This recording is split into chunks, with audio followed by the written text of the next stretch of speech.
తగలబెట్టండి sir. నాదే ఎక్కడికెళ్తున్నావు ఎక్కడికెళ్తున్నావు ఎక్కడికెళ్తున్నావు అంటున్నాను. రాజపాలెమా కాదు తెల్ల చొక్క కావాలి నాకు. తెల్ల చొక్క కావాలి తెల్ల చొక్క తెల్ల చొక్క కావాలి తెల్ల చొక్క. మా తాత చచ్చిపోయి తెల్ల చొక్క ఇవ్వాలంటే ఇక్కడ ఎక్కడ దొరకలేదు. తెల్ల చొక్క కావాలి అర్జెంట్గా. చెత్త ఎంత సైజ్ ఎంత సోనే సైజ్ ఎంత ఇది సైజ్ లేదు. చెత్త అడుగుతున్నాను మా తాత చచ్చిపోయాడు తెల్ల చెత్త కావాలి ఇమ్మంటున్నాను. డబ్బులు ఇస్తాను అంటున్నాను. అవును అన్నాడు. ఒకసారి నువ్వు చెప్పే ఏం చెప్తావో నాకు తెలియదు కదా. ఒకసారి అడుగు మీ మనిషి లాగున్నాడు. అబ్బాయి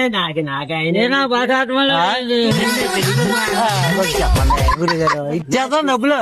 తీసుకెళ్ళి మనిషిని తీసుకెళ్ళి చెత్త మా తాత మీద వేసేసి దిగబెడేస్తాం కదా. మళ్ళీ చెత్త ఈ మనిషిని పంపించేస్తాను ఇక్కడికి. మా బాబాయ్ అలా వీడియో చేస్తున్నాను చూడే. వీడియో చేస్తున్నాను ప్రాంక్ వీడియో చేస్తాను. అవి చూడు ఫాలో అని చెప్పు. హాయ్ చెప్పు హాయ్ చెప్పు. బాయ్. ఇలా ఓకే.